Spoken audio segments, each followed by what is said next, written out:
I'm Anthony Howard. Welcome to the program. The European Union is considering tightening the rules on travellers arriving from China. There's been a surge in cases in China since Beijing abandoned its zero COVID policy. Now, France and Italy were the first EU countries to introduce testing from arrivals from China. Spain requires proof or full vaccination or a negative test, while Germany still has no restrictions. Now, beyond the EU, Britain, the US, India, Australia and Japan are among those restricting travellers from the Chinese mainland.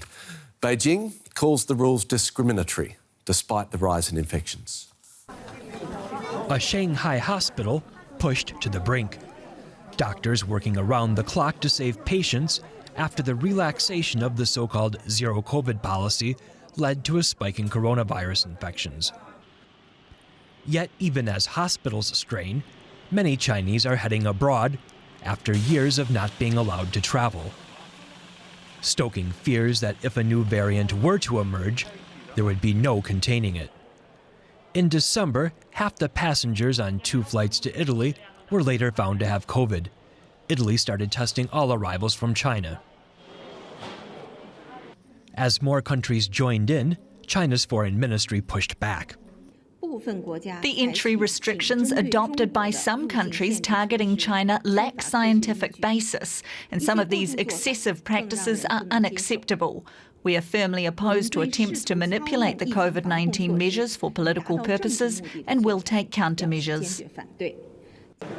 It's unclear just what countermeasures are on the table, but the patchwork of requirements has led to confusion as well. I'm waiting for my brother, who has not been allowed to travel for 3 years.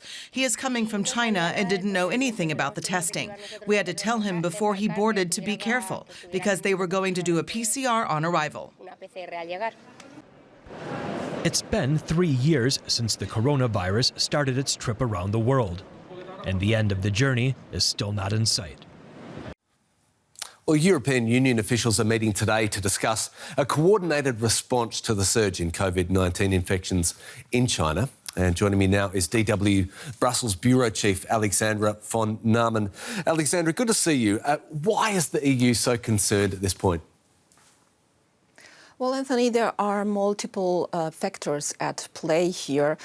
Bitter experience from the past, the fear of new variants, and also mistrust of information coming out of China. Let's take Italy, for instance, the country that was the first to introduce travel restrictions for travelers from China. The country was hit incredibly hard at the beginning of the pandemic, and the authorities there are saying that they have to protect their citizens. That's exactly what the French authorities are saying as well. They have to take into account, they're indicating that China's population is is less immune than probably the Europeans, that their vaccines are less efficient than those that are used in Europe. But I think a major factor here is really the mistrust of information coming out of China, with many experts saying, even the World Health Organization, that China needs to be more forthcoming with sharing important information. We know that the country is dealing with a massive surge in new COVID cases, with hospitals and funeral homes saying that they are overwhelmed. At the same time, according to official data, only few deaths were registered since the country has opened up and ended its zero COVID policy. So Europeans are concerned about this information policy in China. And so that's what's driving it. What sort of action is being considered today? What could an EU response look like?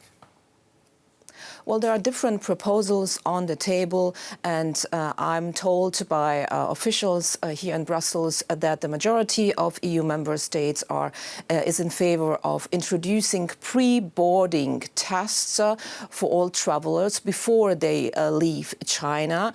So, of course, the question is where it is going to take place, what kind of tests, etc. That is something that they would need to discuss. Today, other measures include wearing masks during the flight, or testing wastewater from planes. That is something that Belgium has announced they are going to do. They want to test the wastewater from planes to detect potential new variants.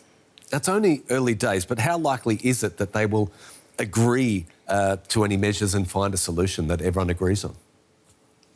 Well, I think that with more and more European nations saying that they are going to introduce travel restrictions, that they are going to demand a negative COVID test to enter their country, the pressure is growing on the whole European Union to have a solution there, to have a common policy, because, of course, it doesn't make any sense for Italy just to demand a negative COVID test from people who could enter the European Union, and especially the Schengen zone, from a different European country. So actually they need to have a joint solution to that joint answer how to deal with this massive surge in new COVID cases in China.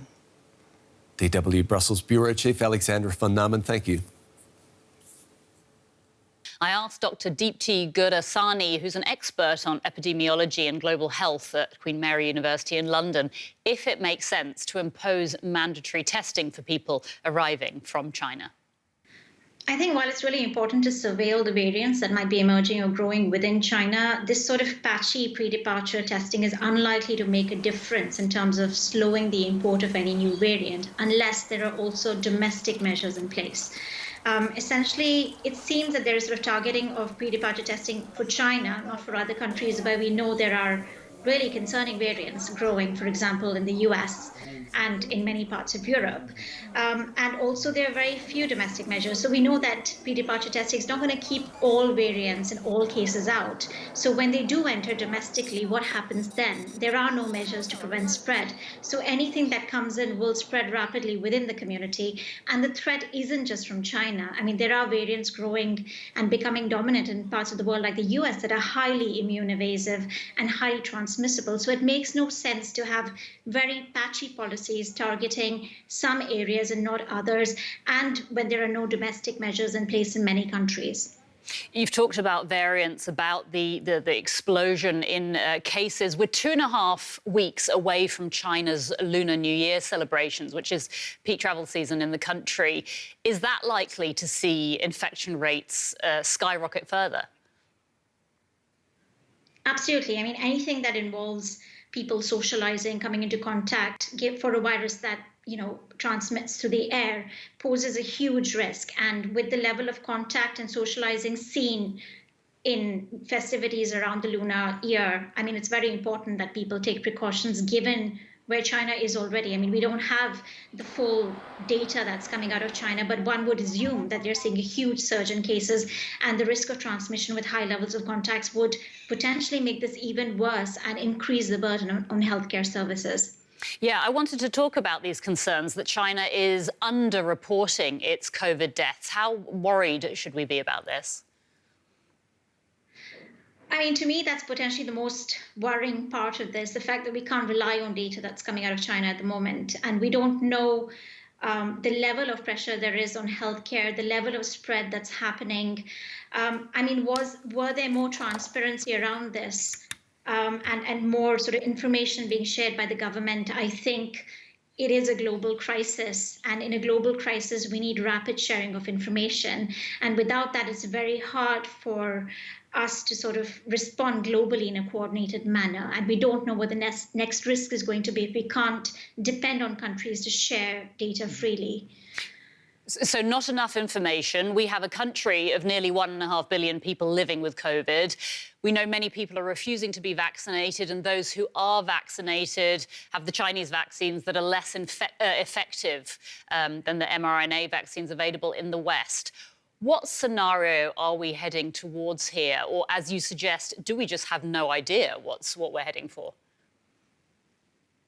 It's a really concerning state of affairs. So as you say, Sinovac is less effective than the mRNA vaccines, and also uptake, particularly in the elderly population, the population that's most at risk. So for example, the above 80s is very low, which is quite opposite to what you see in other countries, which means that the people who are most likely to die from infection are least likely to be vaccinated, and that too with a more inferior vaccine. So I think where we're heading towards, given that the government doesn't seem to have planned for this by putting in things like better air quality, high-grade masks at population level, mass testing, isolation.